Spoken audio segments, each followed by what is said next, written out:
Doctor ortho Ayurvedic oil and capsule, अब दर्द भी घुटने टेकेगा। जंग के बीच इजरायल का बड़ा दावा, ईरान के सिक्योरिटी चीफ अली लारिजानी और बसीज फोर्स कमांडर सुलेमानी की मौत का दावा, ईरान ने अभी तक नहीं की पुष्टि। पश्चिम एशिया में जंग के 18वें दिन इराक में अमेरिकी दूतावास पर ड्रोन अटैक, तो इजरायल ने की तेहरान और लेबनान पर एयर स्ट्राइक। पाकिस्तान ने अफगानिस्तान में काबुल के रिहायशी इलाकों और अस्पताल पर बरसाई बम, हमले में 410 लोगों की मौत, 250 घायल। भारत ने हमले को कायरतापूर्ण और जनसंहार करार दिया। एलपीजी संकट पर सरकार का बयान, पेट्रोलियम और प्राकृतिक गैस मंत्रालय के मुताबिक देश में अभी पेट्रोल डीजल पर्याप्त मात्रा में उपलब्ध। जंग के बीच भारत का दूसरा एलपीजी जहाज नंदा देवी वाडिनार बंदरगाह सुरक्षित पहुंचा। लखनऊ में आयुर्वेद फार्मासिस्ट छात्रों ने लंबित भर्ती और बहाली की मांग को लेकर विधानसभा घेराव की कोशिश।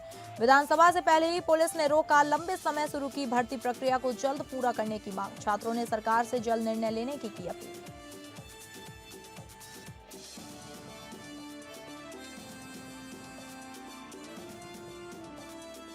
नमस्कार, आप सभी का स्वागत है और मैं हूं आपके साथ अंकिता सिंह। बुलेटिन की शुरुआत करेंगे जहां पश्चिम एशिया में जारी युद्ध के बीच इजरायल के रक्षा मंत्री इजराइल काट्स ने दावा किया है कि ईरान में किए गए एयर स्ट्राइक में देश के सिक्योरिटी चीफ अली लारिजानी मारे गए हैं। वे ईरान के सबसे ताकतवर अफसर माने जाते हैं। इससे पहले इजरायली सेना ने पुष्टि की थी कि उसने लारिजानी को निशाना बनाया था। इसके साथ ही आईडीएफ ने दावा किया। उन्होंने बताया कि एक अलग हमले में ईरान के बजीज पैरामिलिट्री फोर्स के कमांडर गोलाम रेजा सुलेमानी को भी मार गिराया है। हालांकि इन दावों पर अभी तक ईरान की ओर से कोई आधिकारिक पुष्टि नहीं आई है। अमेरिकी राष्ट्रपति डोनाल्ड ट्रंप और उपराष्ट्रपति जेडी वेंस ने ईरान को परमाणु हथियार बनाने के खतरे के प्रति आगाह किया। अमेरिका के उपराष्ट्रपति जेडी वेंस ने राष्ट्रपति रुख का समर्थन करते हुए कहा कि ईरान को परमाणु हथियार हासिल नहीं करने चाहिए। उन्होंने जोर देकर कहा कि देश द्वारा की गई सैन्य कार्यवाही राष्ट्रपति के नेतृत्व में हुई है। वेंस ने डेमोक्रेट और रिपब्लिकन दोनों से आग्रह किया कि वे अपने सैनिकों की सफलता और सुरक्षा के लिए प्रार्थना करें। अमेरिकी राष्ट्रपति डोनाल्ड ट्रंप ने ईरान की परमाणु महत्वाकांक्षाओं पर अपनी चिंता व्यक्त की। ईरान की राजधानी तेहरान में चल रहे हमलों के बीच बड़ी खबर सामने आई है। शहर के गवर्नर मोहम्मद सादेक मोतमदियान के मुताबिक करीब 12,000 घर डैमेज हो गए। न्यूज एजेंसी मेहर के मुताबिक इन हमलों की वजह से कई लोगों के घरों को भारी नुकसान हुआ है। सरकार ने प्रभावित लोगों से कहा कि वे म्यूनिसिपल ऑफिस में जाकर मुआवजे के लिए आवेदन कर सकते हैं। इजरायल के प्रवक्ता ने कहा कि जो लोग हिजबुल्लाह के ठिकानों, उनके लोगों या उनके गाड़ियों के पास रहेंगे, उनकी जान को खतरा हो सकता है।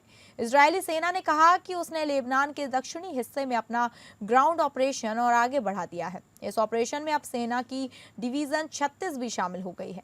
इजरायल का कहना है कि इन ऑपरेशनों का मकसद हिजबुल्लाह के ठिकानों को और हथियारों को खत्म करना है जो उसकी सीमा के लिए खतरा है।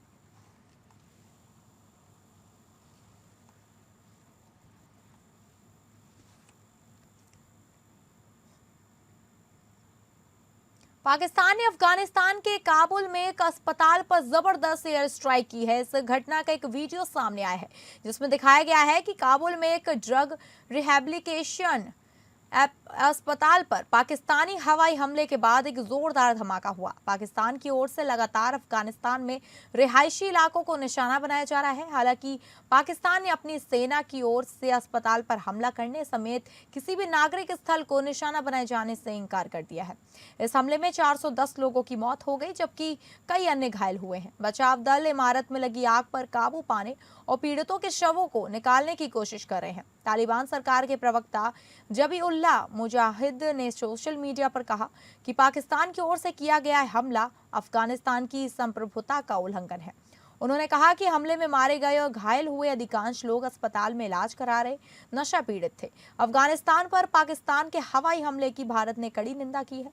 भारत ने पाकिस्तान को आड़े हाथों लेते हुए कहा कि कोई भी धर्म या कानून अस्पताल पर हमले को सही नहीं ठहरा सकता। वहीं भारतीय विदेश मंत्रालय ने बयान जारी कर कहा, अंतर्राष्ट्रीय समुदाय को इस आपराधिक कृत्य के दोषियों को जवाबदेह ठहराना चाहिए और यह सुनिश्चित करना चाहिए कि अफगानिस्तान में आम नागरिकों को मनमाने ढंग से निशाना बनाने का सिलसिला तुरंत बंद होना चाहिए। भारत शोक संतप्त परिवारों के प्रति अपनी गहरी संवेदना व्यक्त करता है, घायलों को शीघ्र स्वस्थ होने की कामना करता है और इस दुखद घड़ी में अफगानिस्तान की जनता के साथ एकजुटता से खड़ा है। हम अफगानिस्तान की संप्रभुता और क्षेत्रीय अखंडता के प्रति अपने अटूट समर्थन को भी दोहराते हैं।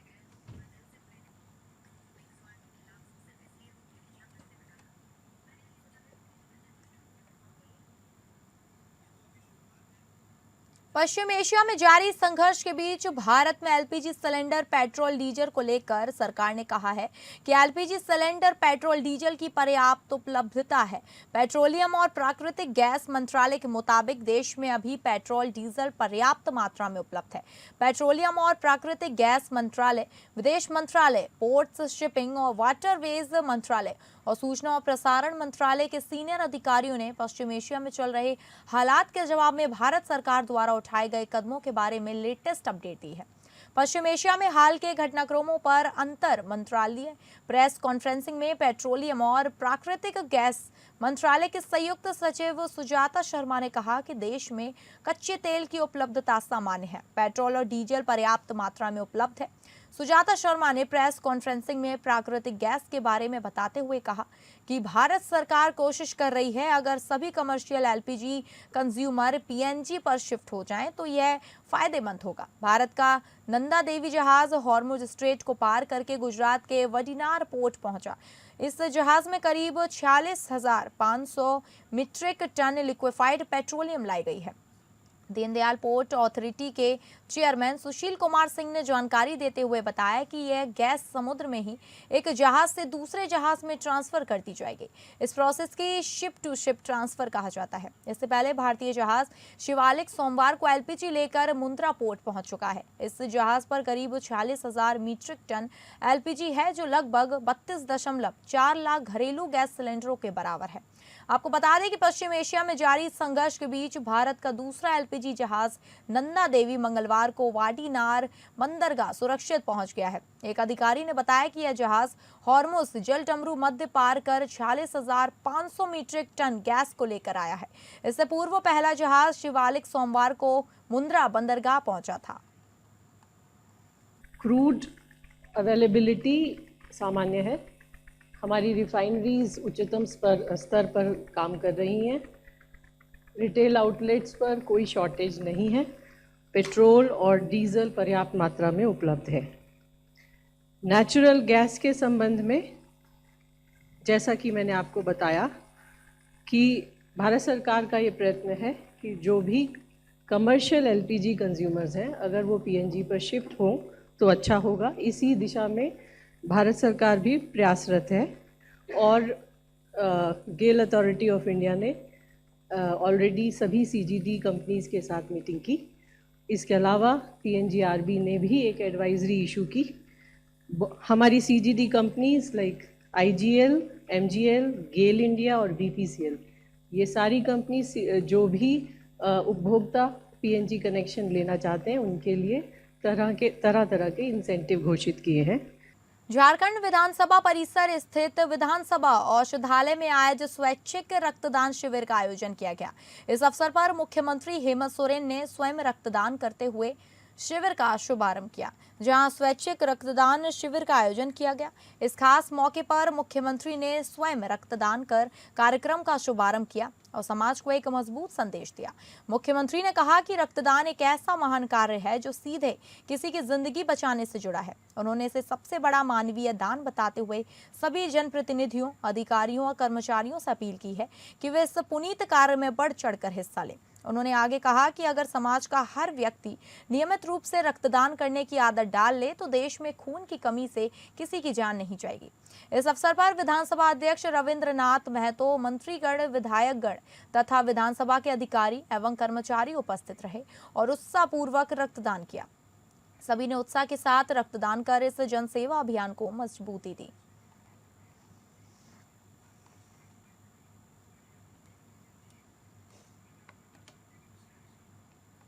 झारखंड विधानसभा के बजट सत्र अपने अंतिम चरण में पहुंच चुका है, लेकिन सियासी तापमान लगातार बढ़ता जा रहा है।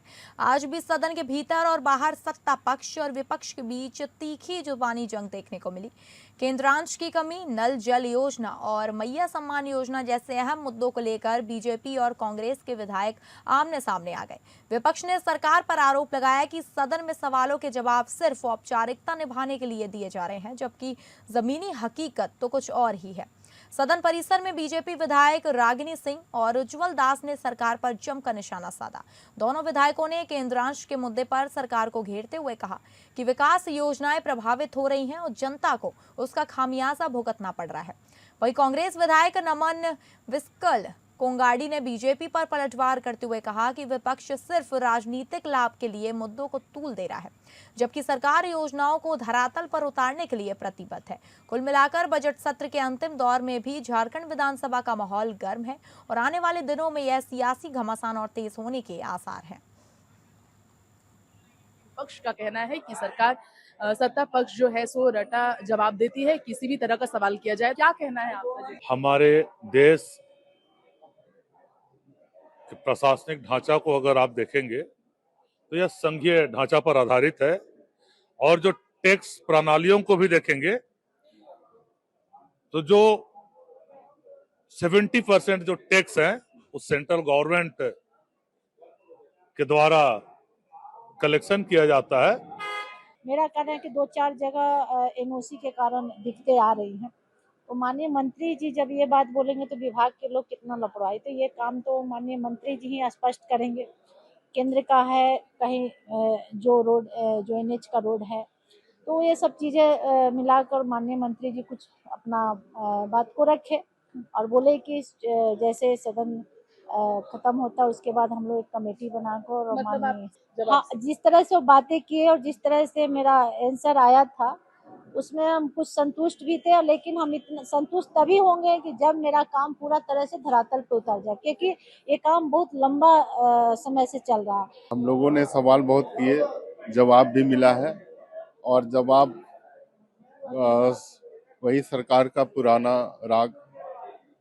हम लोग मांग उठाए रसोइया संघ के लिए, हम लोग मांग उठाए आंगनबाड़ी के लिए, आंगनबाड़ी में सेवक सेविकाओं के लिए, हम लोगों ने मांग उठाया ऊर्जा मित्रों के लिए, लेकिन वही है पुराना रटा रटाया तोता वाला जवाब उनका, केंद्रांश नहीं मिल रहा है। तो वही केंद्रांश नहीं मिल रहा तो हम लोगों ने कहा कि व्हाइट पत्र जारी करने के लिए, श्वेत पत्र जारी करने के लिए, लेकिन सरकार इस पर भी नहीं चाहती है। ये सरकार ये अपनी डफली अपना राग ही गा रही है। भागलपुर के जगदीशपुर प्रखंड के बैजानी पंचायत में समृद्धि यात्रा के तहत बिहार के मुख्यमंत्री नीतीश कुमार पहुंचे। इस दौरान पूरे इलाके में सुरक्षा के पुख्ता इंतजाम किए गए थे और सभा स्थल पर प्रवेश से पहले सभी लोगों को मेटल डिटेक्टर से सघन जांच की जा रही थी।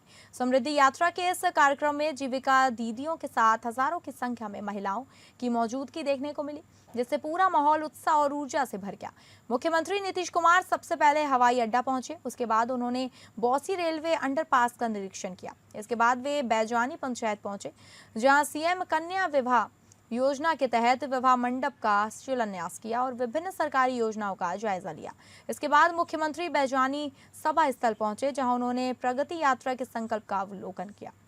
इसके साथ ही विभिन्न विभागों द्वारा लगाए गए स्टॉल्स का निरीक्षण करते हुए कई महत्वपूर्ण योजनाओं का उद्घाटन और शिलान्यास किया गया।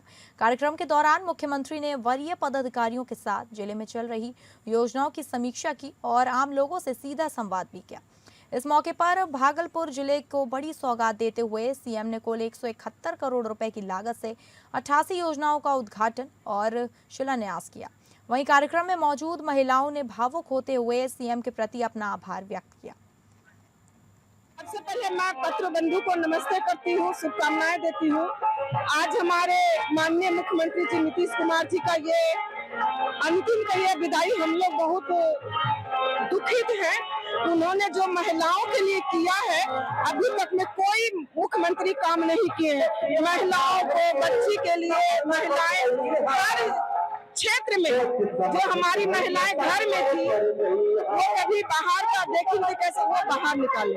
साइकिल योजना हो, पोशाक योजना हो, वार्ड काउंसलर हो, मुखिया हो, सरपंच हो, जिला परिषद हो, यहाँ तक कि हमारी बेटियां पुलिस प्रशासन में, पायलट में, एसडीएम, डीएम, एसपी हर बेटी है जो हमारे माननीय मुख्यमंत्री जी का देन है। मिर्जापुर दौरे पर पहुंचे मुख्यमंत्री योगी आदित्यनाथ ने नवरात्र मेले की तैयारियों का जायजा लिया। उन्होंने मां विंध्यवासिनी मंदिर में विधि विधान से दर्शन पूजन किया। इसके बाद मुख्यमंत्री ने वसंतिक नवरात्र मेले को लेकर व्यवस्थाओं की समीक्षा की। मंदिर परिसर में जिलाधिकारी पवन कुमार गंगवार ने तैयारियों की विस्तृत जानकारी दी। सीएम ने अधिकारियों को श्रद्धालुओं की सुविधाओं पर विशेष ध्यान देने के निर्देश दिए। सुरक्षा, साफ सफाई और यातायात व्यवस्थाओं को बेहतर बनाने पर जोर दिया गया। प्रशासन को निर्देश दिए गए कि मेले के दौरान किसी भी प्रकार की अव्यवस्था न हो।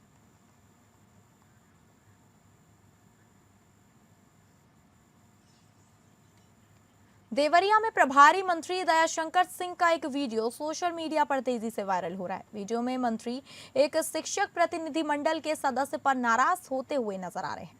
बताया जा रहा है कि यह घटना पीडब्ल्यूडी डाक बंगले की है, जहां शिक्षक संघ के पदाधिकारी ज्ञापन देने पहुंचे थे। बैठक के दौरान किसी मुद्दे को लेकर मंत्री और शिक्षक के बीच कहासुनी हो गई, जिससे माहौल गर्मा गया। इस दौरान मंत्री ने कथित तौर पर शिक्षक को फटकार लगाते हुए बाहर जाने को कहा। मौके पर मौजूद अन्य लोगों ने बीच बचाव कर स्थिति को शांत कराया। फिलहाल वीडियो वायरल होने के बाद राजनीतिक और शैक्षणिक हलकों में चर्चाएं तेज हो गई हैं।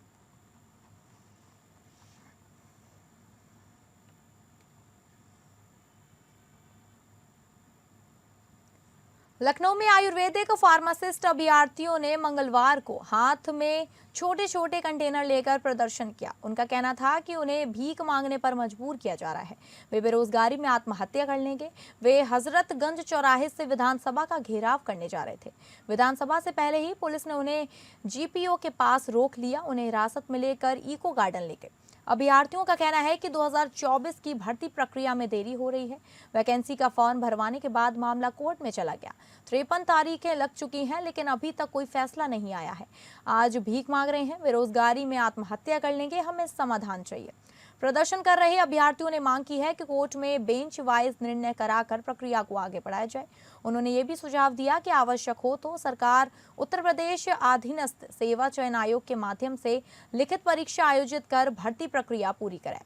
वहीं अभ्यर्थियों का कहना है कि सरकार को स्वास्थ्य सेवाओं को ध्यान में रखते हुए इस मामले में प्राथमिकता से हस्तक्षेप करना चाहिए, ताकि लंबित भर्ती प्रक्रिया शीघ्र पूरी हो सके और प्रदेश की स्वास्थ्य व्यवस्था को मजबूती मिल सके।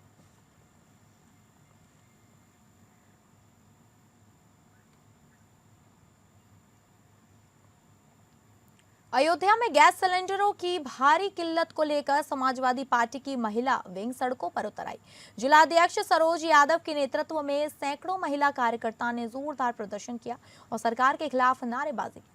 प्रदर्शन के दौरान महिलाओं ने गैस सिलेंडर को सफेद कपड़े में लपेटकर प्रतीकात्मक विरोध जताया। उनका कहना है कि गैस एजेंसियों पर लंबी कतारों के बावजूद लोगों को समय पर सिलेंडर नहीं मिल पा रहा है। इससे घरों में खाना बनाना मुश्किल हो गया है और आम जनता परेशान है। सरोज यादव ने सरकार से जल्द गैस आपूर्ति सुचारू करने की मांग की है। प्रदर्शन के बाद महिला विंग ने मुख्यमंत्री के नाम ज्ञापन सौंपकर समस्या के समाधान की अपील की है।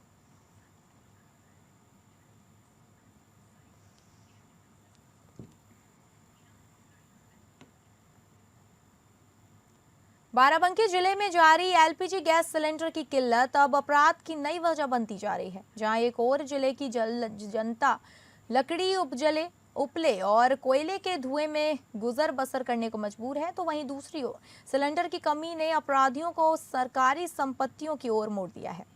ताजा मामला जिले के दरियाबाद कोतवाली क्षेत्र से सामने आया, जहां गैस की किल्लत के बीच चोरों ने बच्चों के निवाले पर ही डाका डाल दिया। प्राथमिक विद्यालय का ताला तोड़कर चोरों ने मिड डे मील का सिलेंडर पार कर दिया और उसे सरसों के लहराते खेतों में छुपाकर भागने का प्रयास किया।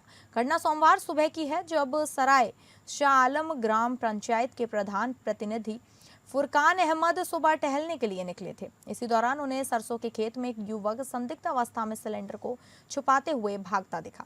शक होने पर जब उन्होंने पीछा किया तो पास स्थित प्राथमिक विद्यालय का जायजा लिया तो वहां किचन का ताला टूटा मिला। प्रधान प्रतिनिधि ने मौके से गयास नामक युवक को दबोच लिया। सूचना मिलते ही डायल 112 पुलिस मौके पर पहुंची, जिसके बाद आरोपी को हिरासत में लेकर पूछताछ शुरू कर दी। पकड़े गए आरोपी गयास ने कड़ाई से हुई पूछताछ में चौंकाने वाले खुलासे किए। उसने बताया कि वह अपने साथी लवकुश के साथ मिलकर चोरी करने आया था। उसका साथी लवकुश सिलेंडर लेकर भागने में सफल रहा, लेकिन घेराबंदी होने पर उसने सिलेंडर को सरसों के खेत में ही छुपा दिया था। पुलिस ने अभियुक्त से सिलेंडर बरामद कर लिया है।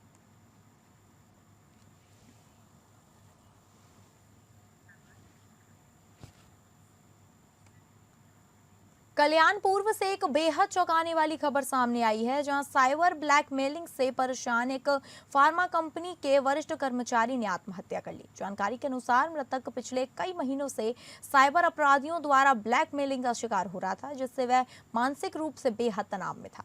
आरोप है कि अपराधियों ने उसके मॉर्फ किए गए अश्लील फोटो वायरल करने की धमकी देकर उससे लगातार पैसे वसूले। बताया जा रहा है कि मृतक उच्च शिक्षित था और कानून की पढ़ाई भी कर रहा था, लेकिन इसके बावजूद वह इस साइबर जाल में खुद को नहीं बचा सका। घटना के बाद कोड्डेशेवाड़ी पुलिस स्टेशन में आकस्मिक मृत्यु का मामला दर्ज किया गया। पुलिस पूरे मामले की जांच में जुट गई है और साइबर अपराधियों की तलाश जारी है। इस घटना ने एक बार फिर साइबर अपराधों के बढ़ते खतरे को उजागर कर दिया है।